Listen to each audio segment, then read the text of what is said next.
All right, let's go to happier topics, or perhaps more bizarre. Let's talk about the Oscars and marijuana.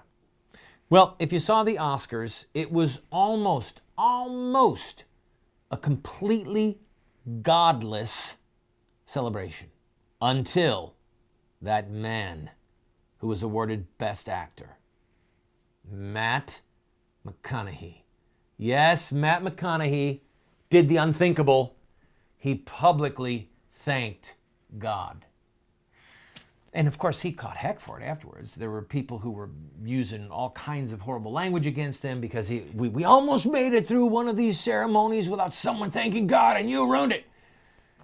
And other people are so happy that he did it. Leave it to the man to come up the second to last, the Best Actor, and he thanked God. My wife and I both felt like we had lowered our IQ to sit through a vast majority of the Oscars. In fact, both of us started to slur our words, talk to each other like, yeah, okay, let's just go see another movie, please. Lord have mercy. Or let's talk about marijuana. I'm not making what I'm about to tell you up, okay? And I want to confess that I feel stupid, and I watch the news as a part of what I do for a living, read the news.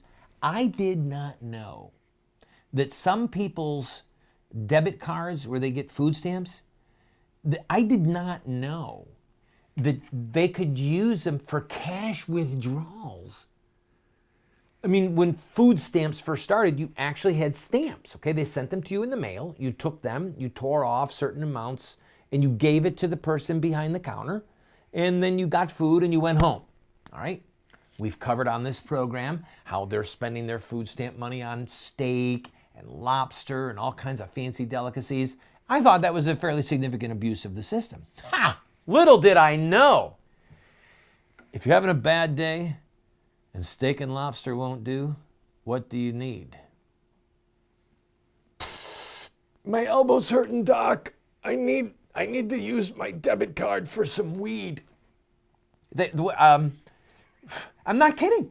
They're actually calling a bill in one of our legislative bodies, something about making sure that the welfare goes for needs, not weed. What they had happening was thousands of dollars of money from food stamp debit cards, all right? Your tax dollars hard at work. They were going into pot shops in Colorado and swiping the debit card at ATMs.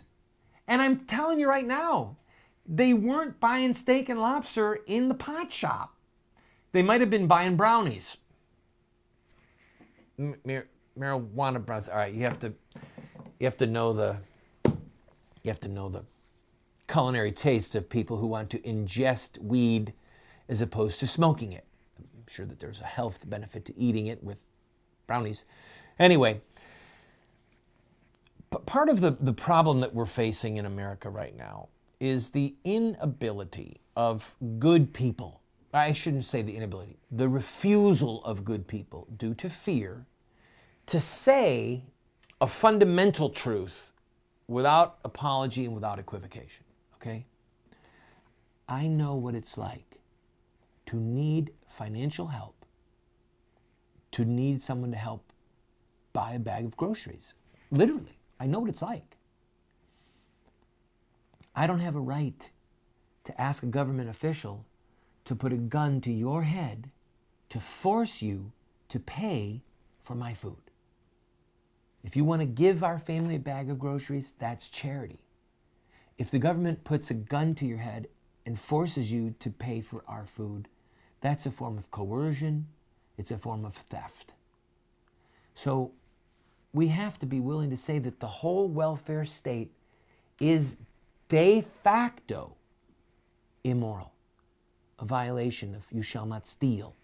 6 days shall you labor and 7 days rest, that you shall not covet your neighbor's goods, that you have to honor your father and mother, you have to take care of your parents, you have to take care of your kids. And if you want the community to help and the church to help or a Salvation Army to help or a soup kitchen to help or any other number of people to help, ask them for help. But you don't have the right to put a gun to your neighbor's head and to force them to feed anybody. I've got to take a break. When we come back, hopefully, something worth hearing. This is the voice of resistance.